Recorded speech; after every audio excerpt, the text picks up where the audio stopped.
For many, the 4th of July brings the simple summer joys of cookouts and cold drinks, deviled eggs and grilled corn, watermelon, popsicles. It brings time with family and friends, lengthening evenings, and then the sky is erupting with color and sound with the fireworks. These moments are good. They're gifts worth celebrating, as is the ideal of freedom and independence itself. But they're not the whole story. This year, like all years, Independence Day also arrives with tension. In the past month alone, we saw a military parade roll through our own streets. We heard news of new bombs dropped overseas. We saw people protesting the treatment of migrants and children in detention. And just this past weekend, we saw the poor further threatened by legislation written behind closed doors. As I scrolled through photos of fireworks and family gatherings, I saw something else too. A fellow priest shared a photo of a large sign outside the Frederick Douglass House in Anacostia, a quote of his famous speech from 1852. What to the slave is the 4th of July? Douglass wasn't trying to shame the country. He was trying to wake it up. He was speaking from a kind of exile, not in geography, but in dignity, in belonging. In words still too resonant for those suffering today's injustice, Douglass wrote, "I am not included within the pale of this glorious anniversary. Your high independence only reveals the immeasurable distance between us. The blessings in which you this day rejoice are not enjoyed in common. The 4th of July is yours, not mine. You may rejoice. I must mourn." In my own words, I've been wondering this year what I imagine some of you think about a lot these days. What does it mean to celebrate a country we both love and lament?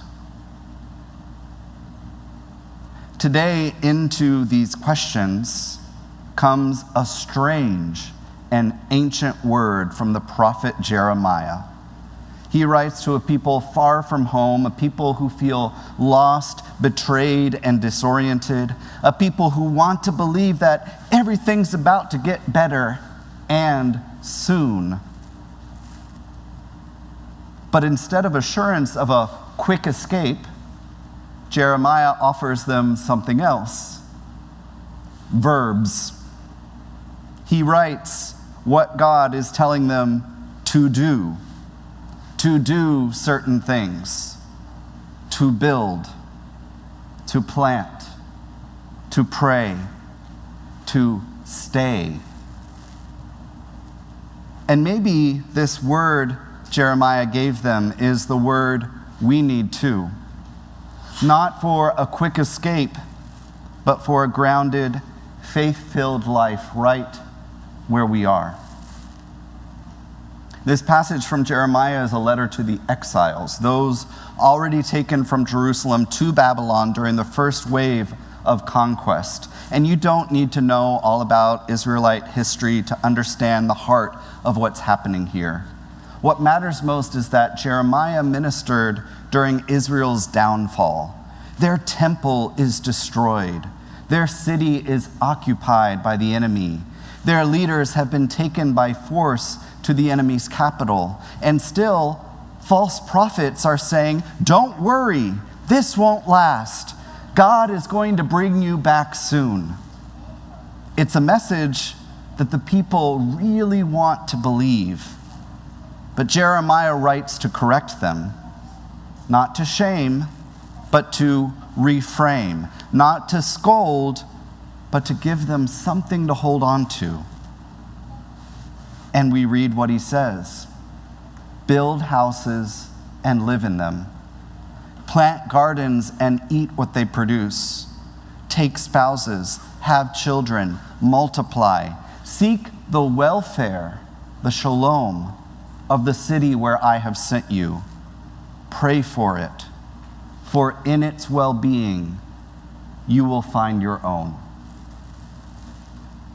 The people were misled by prophets who denied the existence of exile. But Jeremiah tells them,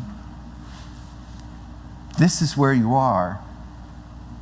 This is real, and God is still with you. My friends, we may not be in Babylon, but this hits too close to home, because many of us feel a kind of desperation, a kind of dislocation, a spiritual or moral exile in our own land. We live in a country that is telling itself so many stories. That racism is behind us. That climate change is exaggerated.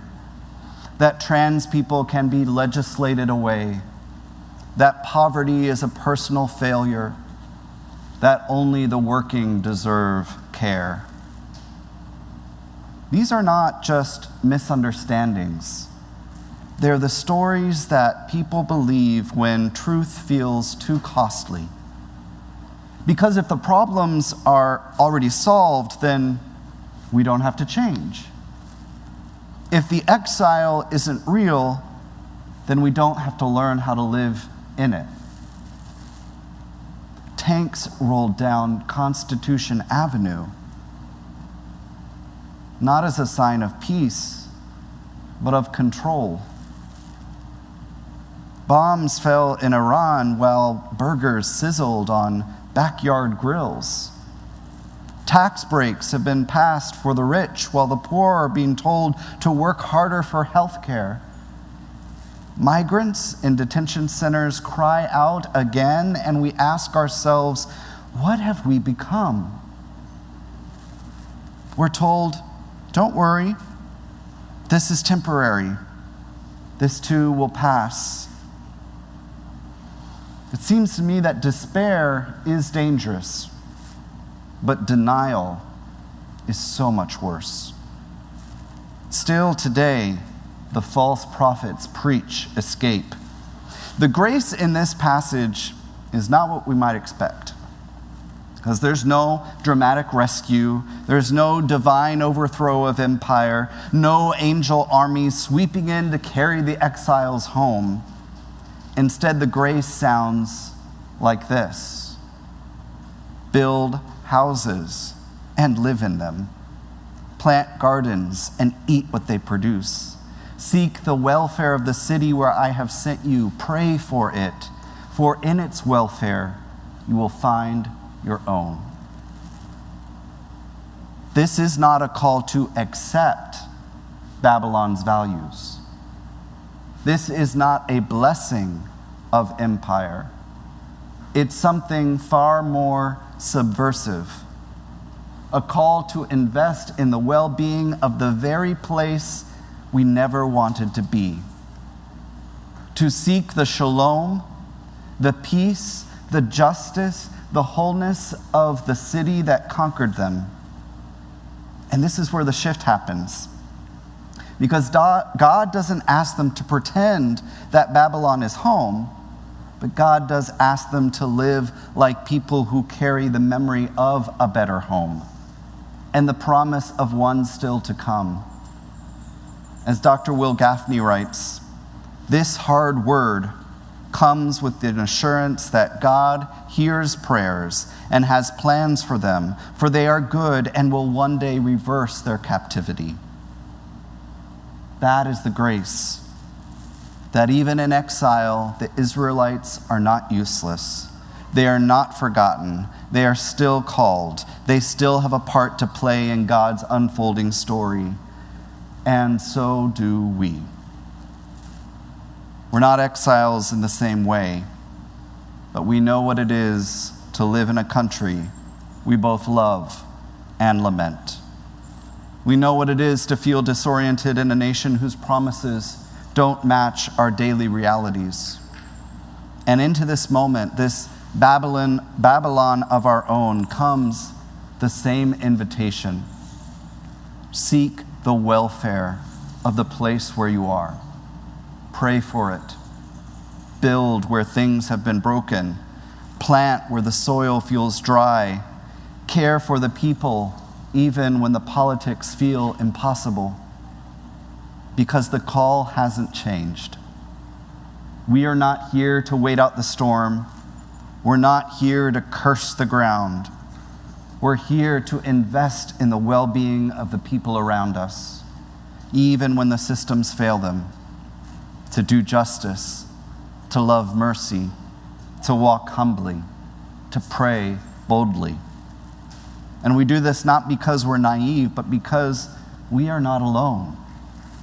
God still attends, not with a quick escape plan, but with presence, not with easy answers, but with abiding love, not from far away, but here in the heart of this complicated, beautiful, broken place.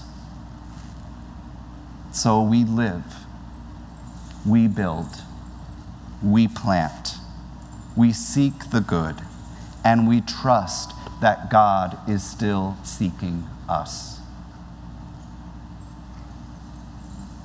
Amen.